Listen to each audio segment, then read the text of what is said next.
Ça, c'est pas juste sympa et coloré. Tu as sans doute déjà croisé son travail à Beaubourg ou tout simplement sur Instagram. Benjamin Decles, il est issu d'une formation d'ébéniste. Et il est aussi diplômé de Feu l'ESSAD de Valenciennes. Quand on s'attarde sur son travail, on sent tout de suite un espèce de système logique. Il utilise ce jaune et c'est pas du tout un gimmick. C'est un marqueur visuel qui stabilise son univers, une sorte de signature chromatique. Et chez Benjamin, la forme n'est jamais décorative, malgré ce que vous pouvez croire. En effet, c'est simplement le résultat de son acharnement à travailler et à déformer le tube. Répétition, variation, tension, ou encore empilement ou dérivation. Et c'est pour garder cette maîtrise qu'il travaille en tant que maker et réalise tout lui-même dans son atelier avec ses imprimantes 3D. Concernant le travail de ces objets, eh bien son panel est extrêmement large. Il travaille de la simple poignée de porte, discret mais twiste très bien vos intérieurs, jusqu'à des lampadaires format XXL, mais toujours dans son style. Il réalise également des miroirs que j'affectionne beaucoup, mais qui mettent en avant un autre problème, la frontière entre image et structure. Le cadre imprimé en 3D ne cherche pas à être discret. Il révèle premièrement les forces qui l'ont généré, et cherche également à montrer le dispositif avant le reflet. Et là,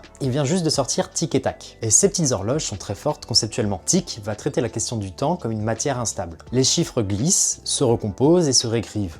On perd un peu la notion du temps. La lecture de l'heure devient donc un jeu entre toi et l'objet. La seconde horloge, Tac, plus rigoureuse, expose la fabrication additive et standard. Et si on voit ces deux horloges, on comprend tout de suite la métaphore du temps. L'une droite stricte contre laquelle on ne peut pas lutter, l'autre plus excentrique avec une perte totale de repères. Cette réflexion donne presque envie d'avoir les deux en relation chez soi. Et finalement, on est loin d'une simple production pop pour habiller et rajouter la couleur dans votre appartement. Il y a une vraie réflexion derrière tout ça.